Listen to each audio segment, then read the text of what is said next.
Welcome to the Q Podcast. Q is about conversation. If we're really concerned about ending poverty, we've got to be more concerned about creating justice. Our cultural products as Christians need to both defy and resonate with the culture. And God's doing amazing things. His church is expanding, his church is growing. It's not what's the purpose of my life, it's what is the purpose that's been assigned. Stay curious, think well, advance good. This is Q.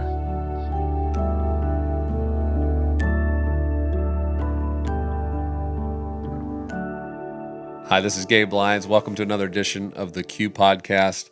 And we're talking politics this week. Can you believe it? Talking about America's political process, where we're sitting right now. We're coming off of an election, and that's created a lot of great conversation about what do we do now? How do we move forward? I think in our culture, a lot of emphasis is put on these moments. It's a moment of kind of measuring how the public's feeling about candidates, about issues, about the trajectory of our country. And so those of you listening around the world who aren't in American politics, I know you're still affected by it in some ways. You hear about it on the periphery, but I don't pretend to think that you take it as literal and as important as a lot of people in America do. But I think you're still going to enjoy the conversation today because I've invited in Michael Weir. And Michael's amazing. He's a chief strategist at the AND campaign now and the founder of Public Square Strategies and a leading expert really on the intersection of faith, politics, public life. What's really neat about Michael was just the experience he got at the age of 18 to work on President Obama's first campaign and be one of the youngest staffers at the White House, and spent 4 years there and did a great job pulling together community leaders, pulling together people around issues that a lot of times don't really happen in White Houses. And he was a great catalyst for getting a lot of people that didn't necessarily vote or support President Obama's politics, but brought them together to say, we can solve some problems together. This is the U.S. government. Let's work together on things. And he led that very faithfully, did a wonderful job. And I think today, what we want to talk about, though, is just kind of get his quick take on the election. He always has a great perspective on what's happening around the political realm, but then to step back a little bit and say, now, what do we do now? And what I'm excited about is just sharing with you something called Q dinners that are happening all over the country in the next week. And I want you to be a part of it. So you're going to hear more about that in just a moment. But if you're rushing around, if you're about to get to the office or you're on that run and you can't listen to the rest of this interview, you can go to qdinners.com and you can see everything you need to know about how you can be a part of the solution coming out of a divisive moment in American politics. And if you're international, you can also host dinner. We have a different topic, talking technology with you, and we have over 100 dinners taking place all around the world next week as well. So this is an opportunity for us to come together, to lead, to offer something just a little bit different than what people might be expecting, and to do that through our own hospitality, where we open our doors, we leave room at our tables, we break bread together, and we talk about important things where we actually see the image of God, we see the humanity, we respect that, we bring dignity to that in the other person, even if we disagree with them, even if we don't vote the same way that they vote. And so we're going to talk to Michael right now. I want you to listen in to just his perspective on things, hear a little bit more about how you can be a part of this over the next couple of weeks, and then just be encouraged as we kind of move into a season where as Americans, we don't have to think about who we're voting for in the next couple months. That'll happen soon enough, and we can just focus on what it looks like to be community and to lead well and to really raise up the dignity of conversation and healing some of these divides that are absolutely critical and need leadership. And so we want to encourage you to be those kinds of leaders. So let's listen now to my conversation with Michael Weir.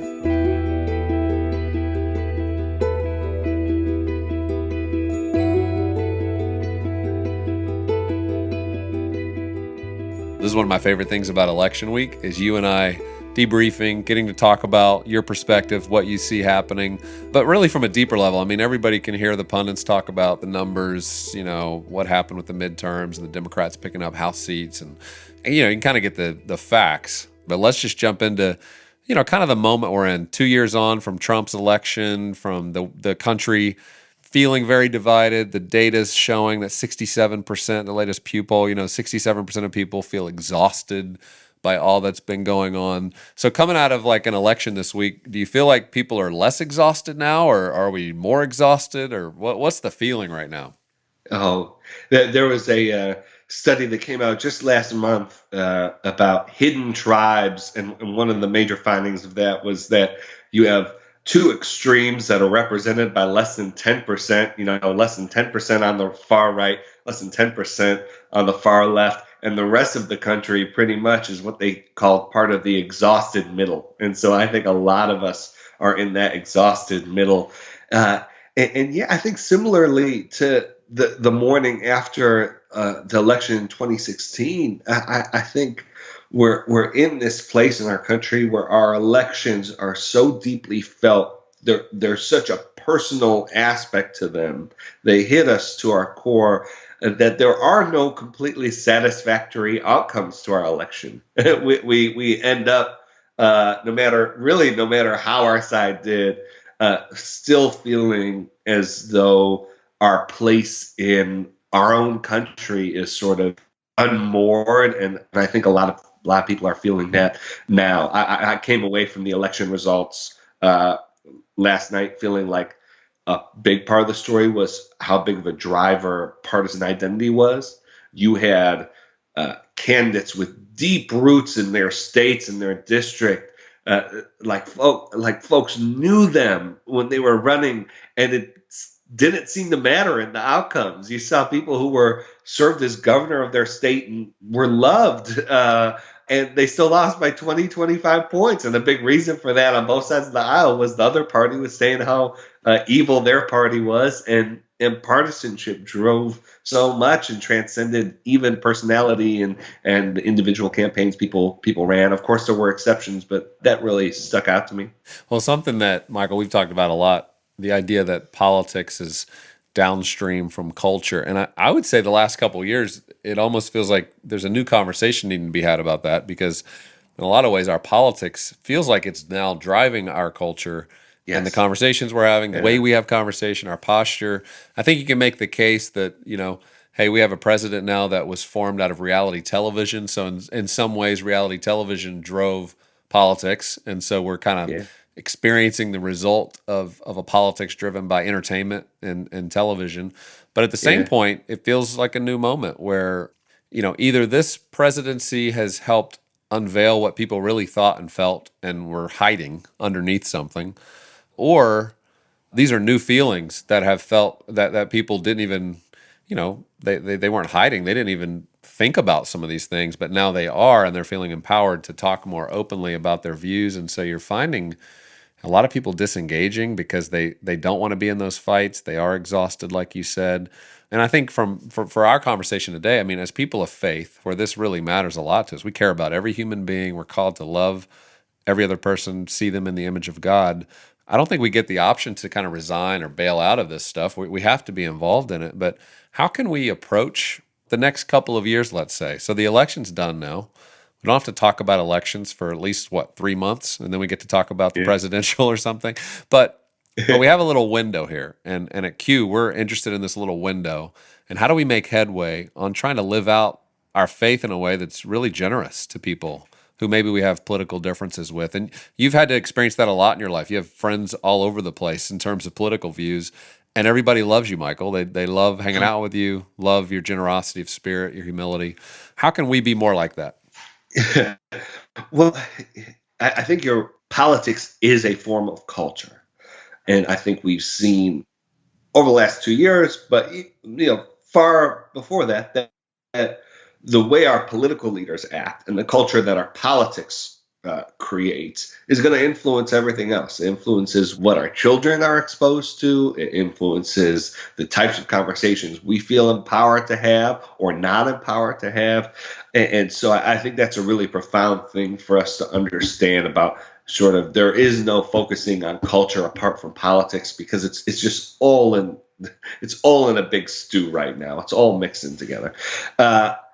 Here's what I would suggest, and I talk about this a bit in my talk in Q, which is we need to be careful, particularly as Christians, that we're not going to politics to get our spiritual or emotional needs met. Because our politics has become so cultural, it becomes really easy to treat it as a form of entertainment. It becomes really easy to treat it as just a place where we could go to get certain kinds of cultural affirmation or really seek to find politicians who just understand the people we are. And you hear all this kind of like weird language about people. Well, I really felt like that candidate understood me as a human being.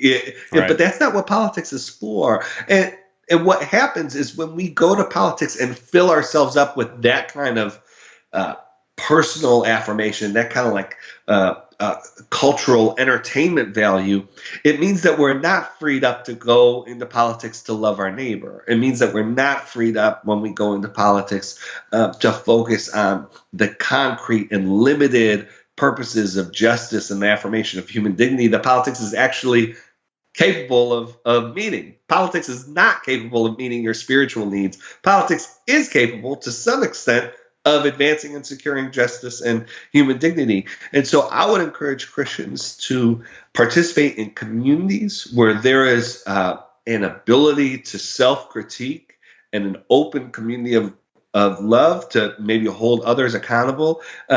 That we aren't going to politics to get even our sort of Christian culture affirmed.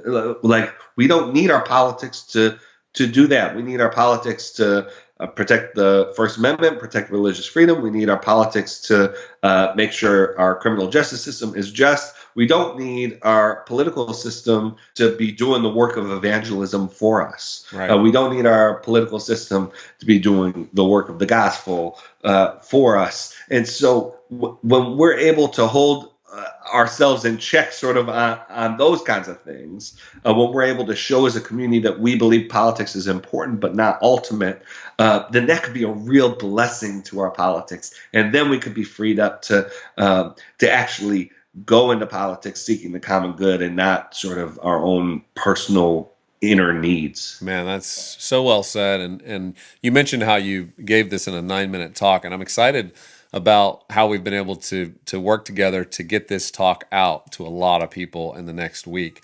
One of the things we invited people to do, Michael, and I've been blown away by the response, is we said proactively, if you're part of this Q community where we have thousands of people around the U.S. and around the world who've participated in this over a decade, we said, what if the week after the election in America, you decided to open up your doors to your home and invite in your neighbors, maybe some colleagues from work, a few friends, have them over for dinner, host dinner in your home, serve a meal, make a meal, do the hospitable thing, and invite a real conversation around how do we move beyond partisan politics? How do we actually solve problems together, see one another outside of these labels of right or left? And what we're doing, so we've had almost 1,000 people at this point, and I know more will be signing on right now, decide to host dinner. So next week we're gonna have dinners, and here's kind of the appetizer for dinner is they're serving appetizers and drinks, and they're watching a 9-minute Q talk that you delivered. And it's the talk you're just referencing, some of the things you just said. That's going to be part of this 9-minute talk where it's going to remind people of these basics of politics and what role it ought to play in our lives and how we can think beyond that in a world that currently says everything's about politics and whatever you think about politics defines who you are.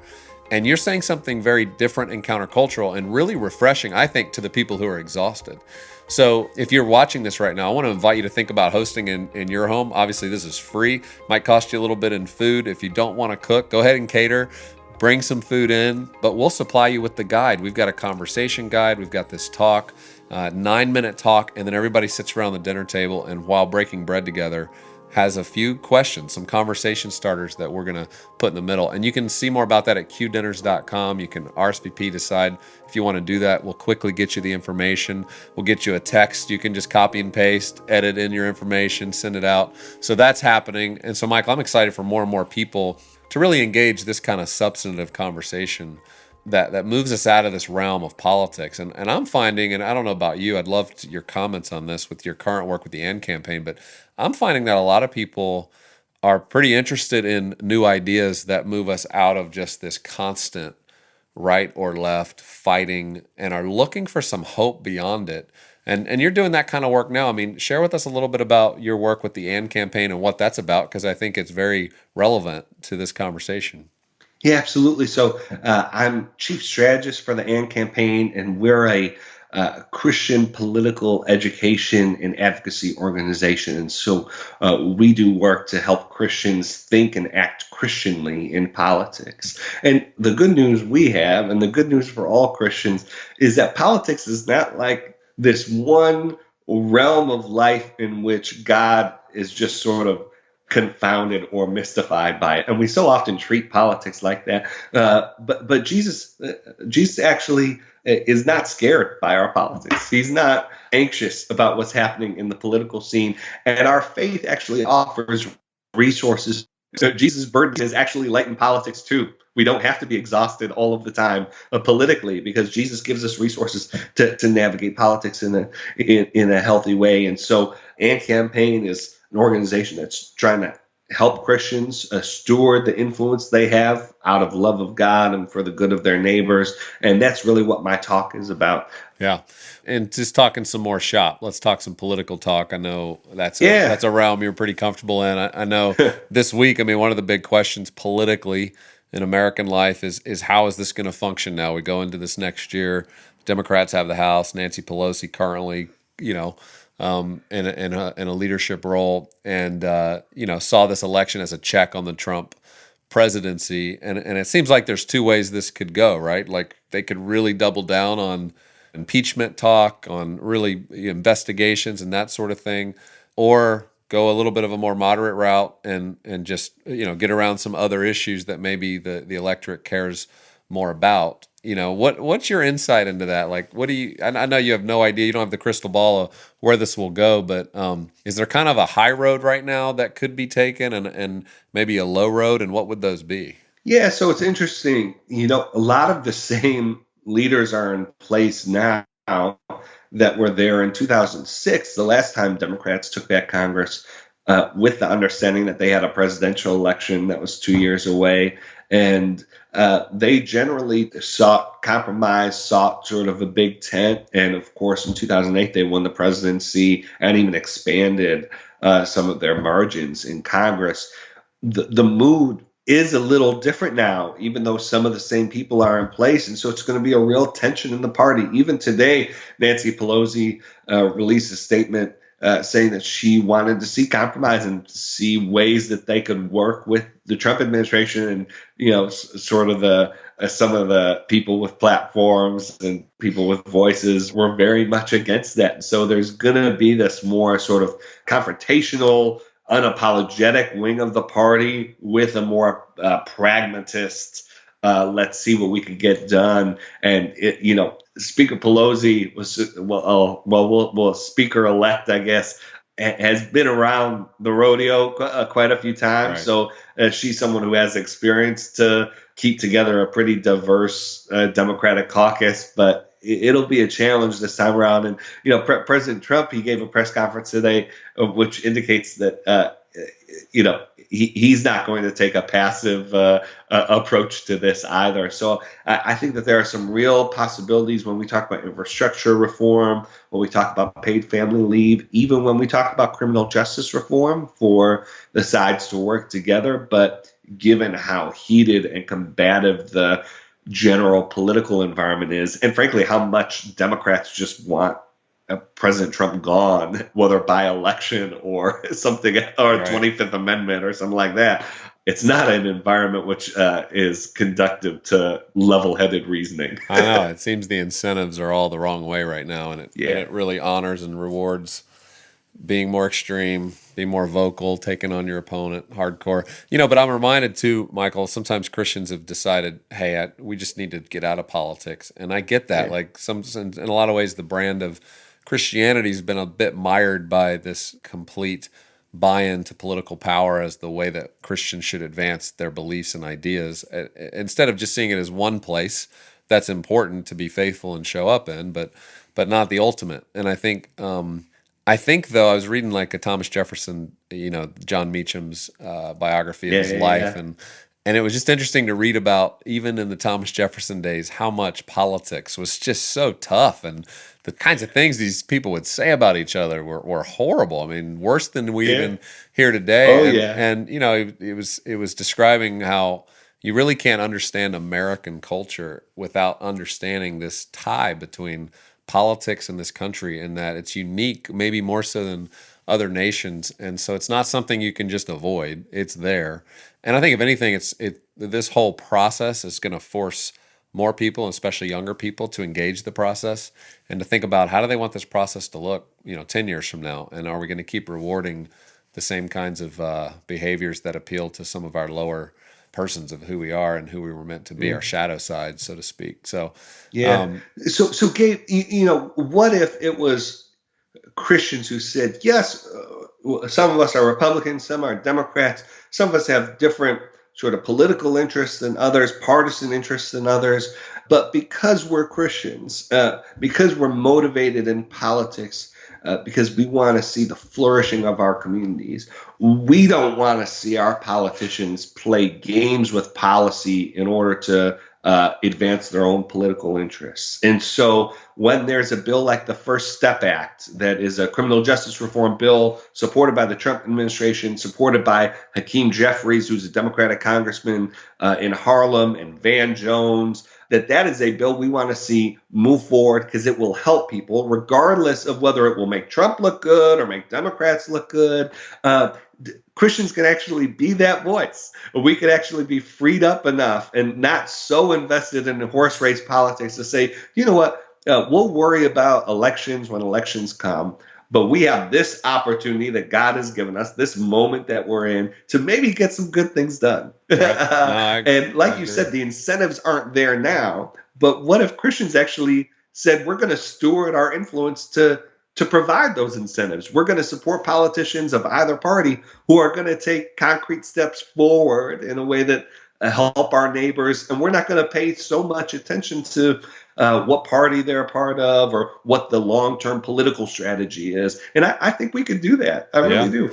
Well, I think historically, our role, isn't it, in politics, we should be the smartest on these issues. We should be thinking about the vulnerable. We should be those standing up, because we're educated on the issues and what policies we think will produce human flourishing. We know they're imperfect. They're not always going to get it absolutely right. Some of them have a lot of unintended consequences, but that's politics. And I think that's a good word and very practical. Well, Michael, thank you for being with us today. I know it's another busy day for you and a lot of the things that you're leading, but I'm glad you joined us. It's always fun to just get your take, but also to pull us out a little bit, get a little 30,000 foot perspective on the moment we're in, not to take it too seriously, not to think this is so ultimate, and gain perspective. And for those of you listening, please host dinner next week. This is simple. Text a few friends, go to qdinners.com, give us your information. We'll send you out. This is all free. Be a part of this. Over 1,000 dinners taking place next week, all kind of connected by a vision of hospitality, a vision of having real conversations that help us move forward and heal some of these divides. It's exciting. It's an incredible thing that you're doing. And so thank you for doing that with us. And we're excited to see how this will be used by God to be a part of that healing that I think we need in our nation. So Michael, again, thank you for being a part of that, and I hope you have a great week. Yeah, thanks, Gabe. Really looking forward to partnering with you and the Q community in this way. Thanks. Well, I hope you enjoyed that conversation with Michael. He's great. And I would encourage you to get his book, Reclaiming Hope. This book is a wonderful read about politics. He kind of recounts his time in the Obama White House, but really turns that towards just a discussion around the future of faith in America.